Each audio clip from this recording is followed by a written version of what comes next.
ಈ ನೆಲದೊಳಗಡೆ ಬಸವಣ್ಣನವರನ್ನ ಓಡಿಸಿದವರು ಯಾರು? ಹರಳಯ್ಯನನ್ನ ಮಧುವರಸರನ್ನ ಕಾಲಿಗೆ ಕಟ್ಟಿ ಆನೆ ಕಾಲಿಗೆ ಎಳೆದವರು ಯಾರು?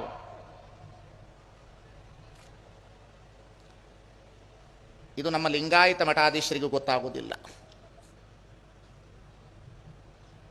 ಬಸವಣ್ಣನವರು ಏನು ತಪ್ಪು ಮಾಡಿದ್ರು ಅಂತ ಹೇಳಿ ಓಡಿಸಿದ್ರು ಸ್ವಾಮಿ? ಜಾತಿ ಹೋಗಬೇಕು ಅಂತ ಹೇಳಿದೆ ಒಂದು ದೊಡ್ಡ ಅಪರಾಧವಾಗಿದ್ದಕ್ಕಾಗಿ ಅವರನ್ನು ಅಲ್ಲಿಂದ ಓಡಿಸಿದ್ರಲ್ಲ. ಯಾರು? ಇಸ್ಲಾಮರು ಓಡಿಸಿದ್ರ? ಕ್ರೈಸ್ತರು ಓಡಿಸಿದ್ರ? ಈ ದೇಶದ ಸನಾತನವಾದಿಗಳು ತಾನೆ, ಈ ದೇಶದ ಮನುವಾದಿಗಳು ತಾನೆ, ಈ ದೇಶದ ಸಂಪ್ರದಾಯವಾದಿಗಳು ತಾನೆ. ಕೊಂಡಿ ಮಂಚಣ್ಣ, ನಾರಾಯಣ ಕರ್ಮಿತ, ವಿಷ್ಣು ಭಟ್ಟ,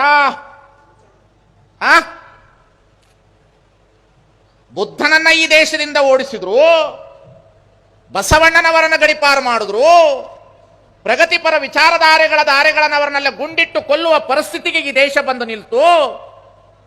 ಯಾವ ಸ್ಥಳದಲ್ಲಿ ನಿಂತು ಮಾತನಾಡಬೇಕಾಗಿದೆ? ಅಂಬೇಡ್ಕರ್ ಕೊಟ್ಟಿರುವ ಸಂವಿಧಾನ ಈ ದೇಶದಲ್ಲಿ ಉಳಿಬೇಕು ಅಂತ ಹೇಳಿದ್ರೆ ಏಕ ಸಂಸ್ಕೃತಿಯ ಪರಾಕಾಷ್ಠೆಯಲ್ಲಿ ಇರತಕ್ಕಂತಹ ರಾಜಕೀಯ ಪಕ್ಷಗಳು ಏಕ ಸಂಸ್ಕೃತಿಯ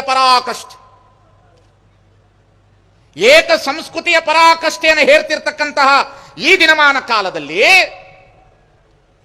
ಸಮುದಾಯದಲ್ಲಿ ವೈಚಾರಿಕತೆಗೆ ಬೆಲೆನೇ ಇಲ್ಲ ಅನ್ನತಕ್ಕಂಥ ರೀತಿಯಲ್ಲಿ ಸಂಪ್ರದಾಯವಾದಿಗಳು ಅಂದಿಗಿಂತ ಇಂದು ಅಟ್ಟಾಸದಲ್ಲಿ ಮೆರಿತಾ ಇದ್ದಾರೆ ಅಂದ್ರೆ ಬಸವಣ್ಣನವರ ವಚನ ನೆನಪಾಗ್ತದೆ. ಒಲೆ ಹತ್ತಿ ಉರಿದರೆ ನಿಲ್ಲಬಹುದಲ್ಲದೆ ದರೆ ಹತ್ತಿ ಉರಿದರೆ ನಿಲ್ಲಬಾರದು. ಏರಿ ನೀರುಂಬೊಡೆ, ಬೇಲಿ ಕೈಯ ಮೇವೊಡೆ, ನಾರಿ ತನ್ನ ಮನೆಯಲ್ಲಿ ಕಳುವಡೆ, ತಾಯಿಯ ಮೊಲೆ ಹಾಲು ನಂಜಾಗಿ ಕೊಲ್ಲುವಡೆ, ಇನ್ನಾರಿಗೆ ದೂರಲಿ ಕೂಡಲ ಸಂಗಮ ದೇವ. ಜವಾಬ್ದಾರಿತವಾದ ವೇದಿಕೆಯಾಗಿ ಪರಿವರ್ತನೆ ಹೊಂದಬೇಕಿದೆ. ಕುಳಿತವರು ನೀವು ಕೇಳಿ ಹೋಗ್ತೀರಿ, ಮಾತನಾಡದವರು ಬಹಳ ಕಷ್ಟದಲ್ಲಿದ್ದೇವೆ. ಕೇಳೋರು ಬಹಳ ಚಲೋ ಕುಂತೀರಿ, ಹೊಡಿತೀರಿ. ಹೇಳೋ ಮಗನ, ನಿಮ್ಮ ಅಪ್ಪನ ಗಂಟೆನ ಹೇಳು. ಅದು ಹೇಳಿದನ ಎಲ್ಲ ರೆಕಾರ್ಡ್ ಮಾಡಿಕೊಂಡು ನನ್ನ ವಿಡಿಯೋನ ಪೂರ್ತಿ ಆದ್ರೂ ಹಾಕ್ತಾರ, ಬೈದಿದ ಹಾಕ್ತಾರ. ನಾನೇನು ಬೈದಿರ್ತೀನಿ ಅದನ್ನಷ್ಟೇ ಹಾಕೋದು. ಅದಕ್ಕೇನು ಕಾಮೆಂಟ್ಸ್ ಬರ್ತದೆ ಪೂರ್ತಿ ಹಾಕೋದೇ ಇಲ್ಲ. ಈ ವಿಡಿಯೋ ಮಾಡ್ಕೊಳ್ಳೋರು ಕೈ ಮುಗಿದು ಕೇಳ್ಕೊಳ್ತೀನಿ. ಮೊನ್ನೆ ನಾನು ಕೊಪ್ಪಳದಲ್ಲಿ ಒಂದು ಹೇಳಿದ ಮಾತು, ಈ ದೇಶದಲ್ಲಿ ತುಪ್ಪ ತಿಂದವರಿಂದ ದೇಶ ಹಾಳಾಗಿದೆ ಹೊರತು ಮಾಂಸ ತಿಂದವರಿಂದಲ್ಲ ಅಂತ ಹೇಳಿದ್ದೆ. ಏನು ಬಬ್ಬಲ್ಗ ಮೇಳದಂಗೆ ಹೇಳದೇಕತ್ತಿದ್ರು ನನ್ನನ್ನು, ಬಬ್ಬಲ್ಗ ಮೇಳದಂಗೆ ಸೋಷಿಯಲ್ ಮೀಡಿಯಾದಾಗ ಹಿಂಗೆ ಹೇಳಕತ್ತಿದ್ರು. ನಾಗರಾಜ್ ಅವ್ರೆ ಹಿಂಗೆ ಹೇಳಕತ್ತಿದ್ರು. ಏನ್ ನಿಜಗುಣಾನ ಸ್ವಾಮೀಜಿ ಸ್ವಾಮಿನೋ ಕಾಮಿನೋ ಕೇಳೋದು ನೋಡ್ಬೇಕು.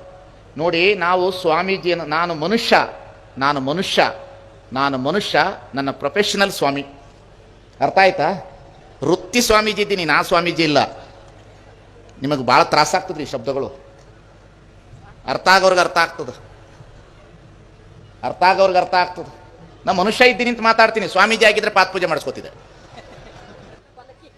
ನಾ ಸ್ವಾಮೀಜಿ ಆಗಿದ್ರೆ ಪಲ್ಲಕ್ಕಿ ಇರ್ತಿದ್ದೆ. ನಾ ಸ್ವಾಮೀಜಿ ಆಗಿದ್ರೆ 2 ಕೈಯಲ್ಲಿ ಆಶೀರ್ವಾದ ಮಾಡಿ ಮಳೆ ಬರಂಗಲ್ಲ, ವೇದ ಹೇಳಿದ್ರೆ ಬೆಳೆ ಬರೋದಲ್ಲ, ಮಳದಾಗ ಕುಂತ್ಕೊಂಡು ಬರೀ ಉಸಿರಿದ್ರೆ ಬೆಳೆ ಬರಂಗ್ ಮಾಡ್ತಿದ್ದೆ ನಾನು. ಸು ಅಂದ್ರೆ ಬರಬೇಕು ಬೆಳೆ. ನಿಮಗಳಿಗೆ ಭಯ ಹೋಗಿಲ್ಲ. ಎಲ್ಲಿಯವರೆಗೆ ಧರ್ಮ ಮತ್ತು ದೇವರ ಸ್ಪಷ್ಟೀಕರಣ ಈ ಸಮಾಜದಲ್ಲಿ ಜನರಿಗೆ ಆಗೋದಿಲ್ಲ, ಅಲ್ಲಿಯವರೆಗೆ ನಮ್ಮಂಥವ್ರು ನಿಮ್ಮನ್ನು ಆಳ್ತಾ ಇರ್ತೀವಿ ಅನ್ನತಕ್ಕಂಥ ಮಾತನ್ನು ನಾವು ಅರ್ಥ ಮಾಡಿಕೊಳ್ಳಬೇಕಾಗಿರ್ತಕ್ಕಂಥದ್ದು. ದೇವರು ಮತ್ತು ಧರ್ಮದ ಬಗ್ಗೆ ನಿಮಗೆ ಸ್ಪಷ್ಟೀಕರಣ ಆಗಬೇಕು. ಬುದ್ಧನೂ ಇದನ್ನೇ ಹೇಳಿದ್ರು, ಬಸವಣ್ಣನವರು ಇದನ್ನೇ ಹೇಳಿದ್ರು. ನಾನು ಬೆಳಗ್ಗೆ ಮಾತನಾಡುವಾಗ ಅದನ್ನೇ ಹೇಳಿದೆ. ಮಾದಲಾಂಬಿಕೆ ಹತ್ತಿರ ಬಸವಣ್ಣ ಬಂದು ದಲಿತರು ಬಂದು ಕೊಟ್ಟಿರುವ ಚಪ್ಪಲಿನ ಶುದ್ಧಿ ಮಾಡಿದ ಕೂಡಲೇ ಅವ್ರು ಮಾಂಸ ತಿಂತಾರೆ, ಅದಕ್ಕಾಗಿ ಅವ್ರನ್ನ ಒಳಗೆ ಬರಬೇಡ ಅಂತ ಹೇಳ್ತಿ. ಮನೆ ಒಳಗಡೆ ಬೆಕ್ಕ ಇಲಿ ತಿಂತದ, ಅದನ್ನ ಒಳಗೆ ಬಿಟ್ಕೊಂಡಿಲ್ಲೋ. ಒಂದು ಬೆಕ್ಕ ಇಲಿ ತಿಂತದ, ಅದು ಮನೆ ಒಳಗಿರ್ತದ, ಆದ್ರೆ ಮಾಂಸ ತಿನ್ನೋನು ಮನೆಯಿಂದ ಹೊರಗಿರ್ತಾರೆ. ನೋಡ್ರಿ ಮಜಾ ಹಂಗದ. ಇವ್ರು ಈ ದೇಶ ಕಟ್ತೀನಿ ಅಂತ ಹೊಂಟಾರ, ಇವರು ದೇಶ ಕಟ್ತೀನಿ ಅಂತ ಹೊಂಟಾರ. ನೋಡ್ಬೇಕು ಏನು ಅಬಾಬಾಬಾಬಾಬಾ ಕಲ್ಲನ್ನು ದೇವ್ರು ಮಾಡಿ ಅಬಾಬಾಬಾ. ಜಗತ್ತಿನಲ್ಲಿ ಕಲ್ಲನ್ನು ಯಾಕೆ ದೇವ್ರು ಮಾಡಿದ್ರು ಅಂತಾಗ ಮೀನಾಕ್ಷಿ ಬಾಳಿ ಅವ್ರು ಹೇಳಿದ್ರಲ್ಲ, ಇದು ಮೋಸದ ಅಂತ ಅವ್ರಿಗೆ ಗೊತ್ತದ, ಅದಕ್ಕಾಗಿ ಅವ್ರು ಮೋಸ ಮಾಡ್ತಾನೆ ಇರ್ತಾರ. ನೀವು ಹೋಗಿ ಕೈ ಮುಗಿತಾನೆ ಇರ್ತೀರಿ, ತಲೆ ಬೋಳಿಸ್ಕೊತಾನೆ ಇರ್ತೀರಿ. ನೀವೇನು ಸಾಮಾನ್ಯನೋ? ನಮಗೂ ಚಪ್ಪಾಳೆ ತರ್ತೀರಿ, ಅವ್ರಿಗೂ ಚಪ್ಪಾಳೆ ತರ್ತೀರಿ. ನೀವು ಡೇಂಜರ್. ನಿಮಗೆ ಧೈರ್ಯ ಐತೇನೆ? ನಿಮಗೆ ಧೈರ್ಯ ಐತನ ಹೋಗ್ರಿ ನೋಡೋಣ. ಇವತ್ತು ನಿಮ್ಮ ಮನೆಯೊಳಗಡೆ ಇರುವಂತ ಕಾಕು ಪೋಕು ದೇವ್ರ ಫೋಟೋಗಳನ್ನು ತೆಗೀರಿ. ನಿಮಗೆ ಧೈರ್ಯ ಇದ್ರೆ ತೆಗೀರಿ ನೋಡೋಣ. ನೋಡೋಣ, ಅಲ್ಲಿ ಆ ಜಾಗದಲ್ಲಿ ಬುದ್ಧ ಬಸವ ಅಂಬೇಡ್ಕರ್ ಹಾಕ್ರಿ, ನಿಮ್ಮ ಗದ್ದಿಗೆ ಮೇಲೆ ಅಂಬೇಡ್ಕರ್ ಫೋಟೋ ಹಾಕ್ರಿ ನೋಡೋಣ, ನನಗೆ ಅನ್ನ ಕೊಟ್ಟವ್ ನೀವು ಅಂತ. ಅದಕ್ಕೆ ನಾನು ಸಲ ಹೇಳಿದ್ದೇನೆ, ಈ ಸಮಾಜದೊಳಗಡೆ ಶಂಕರಾಚಾರ್ಯರಿಂದ ನ್ಯಾಯ ಸಿಗಲಿಲ್ಲ, ಮಧ್ವಾಚಾರ್ಯರಿಂದ ನ್ಯಾಯ ಸಿಗಲಿಲ್ಲ, ರಾಮಾನುಜಾಚಾರ್ಯರಿಂದ ನ್ಯಾಯ ಸಿಗಲಿಲ್ಲ. ಕೇವಲ ಭಕ್ತಿ ಜ್ಞಾನದ ಪರಂಪರೆಗಳು ಮಾತ್ರ ಅವರಿಂದ ಚಳುವಳಿ ನಡೀತು. ಈ ಸಮಾಜದೊಳಗಡೆ ನಿಮಗೇನಾದರೂ ನ್ಯಾಯ ಸಿಕ್ಕಿದ್ರೆ ಈ 330 ಕೋಟಿ ದೇವರುಗಳನ್ನು ನಿರ್ಮಾಣ ಮಾಡಿರುವ ಕಲ್ಲಿನ ದೇವರಿಂದ ನಿಮಗೆ ನ್ಯಾಯ ಸಿಕ್ಕಿಲ್ಲ, ಅಂಬೇಡ್ಕರ್ ಅವರು ಕೊಟ್ಟಿರುವ ಸಂವಿಧಾನದಿಂದ ನಿಮಗೆ ನ್ಯಾಯ ಸಿಕ್ಕಿದೆ ಅನ್ನತಕ್ಕಂಥದನ್ನ ಅರ್ಥ ಮಾಡಿಕೊಳ್ಳಬೇಕಾಗಿರ್ತಕ್ಕಂಥದ್ದು. ಅವೇನು ಕೊಡ್ತಾವ ಅವಕ್ಕೆ ಊಟ ಇಲ್ಲ, ನಿಮಗೇನು ಕೊಟ್ಟವು? ನಿಮಗೇನು ಕೊಡ್ತಾವ? ಅವಕ್ಕೆ ಊಟ ಇಲ್ಲ, ಅವಕ್ಕೆ ಕೊಡಕ್ಕೆ ಹೋಗ್ತೀರಿ. ಅದು ನೋಡಬೇಕು. ದೇವಸ್ಥಾನಕ್ಕೆ ತಗೊಂಡು ಹೋಗೋತ್ತಿಗೆ ಚಲೋ ಜಳಕ ಮಾಡಿ, ತಟ್ಟೆ ಒಳಗೆ ಬಾಳೆಹಣ್ಣು ತಗೊಂಡು, ಹಣ್ಣು ತಗೊಂಡು, ಹೂ ತಗೊಂಡು, ಗುಡಿಗೆ ಹೋಗಿ ಪೂಜಾರಿ ಕೈಯ ಕೊಟ್ಟು ದೇವ್ರಿಗೆ ಪೂಜೆ ಮಾಡಿಸು. ಯಾರು ಹೇಳೋದು? ನೀವು. ದೇವ್ರಿಗೆ ಪೂಜೆ ಮಾಡಿಸಕ್ಕೋ ಪೂಜಾರಿನ ದಳ್ಳಾಳಿ ಇಟ್ಕೊಂಡಿದ್ರೆ ದೇವಸ್ಥಾನ ಏನು APMC ಮಾರ್ಕೆಟ್ ನಮಗನ?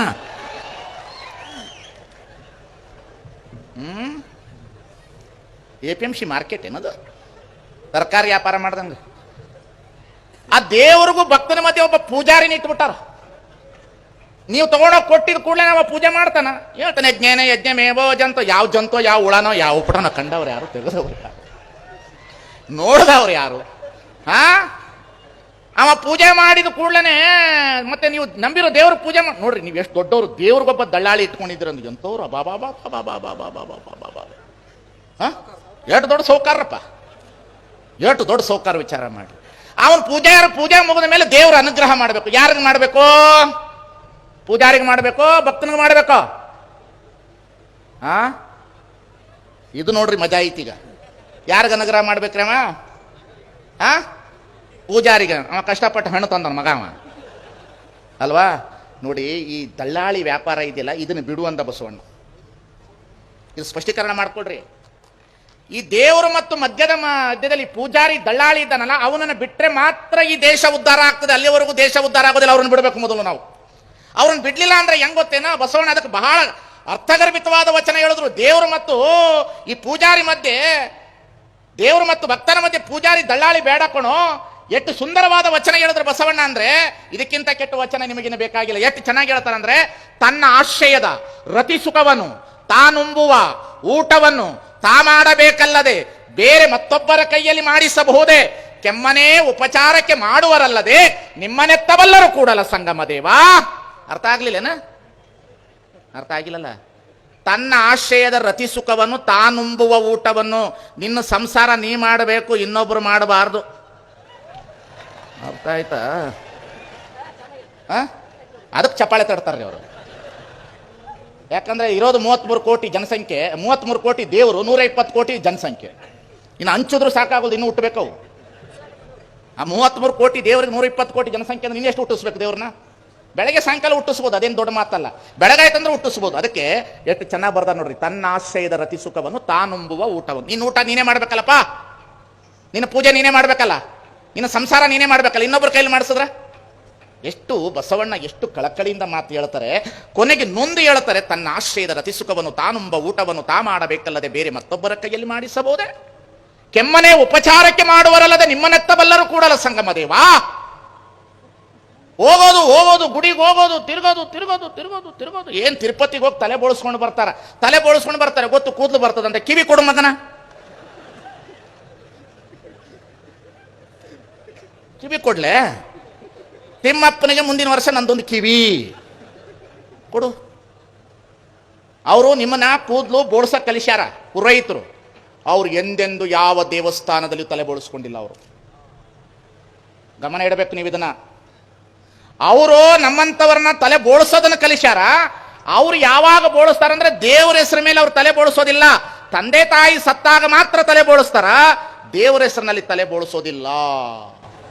ವಿಪ್ರರು ನುಡಿದಂತೆ ನಡೆಯರು, ತಮಗೊಂದು ಬಟ್ಟೆ ಶಾಸ್ತ್ರಕ್ಕೊಂದು ಬಟ್ಟೆ.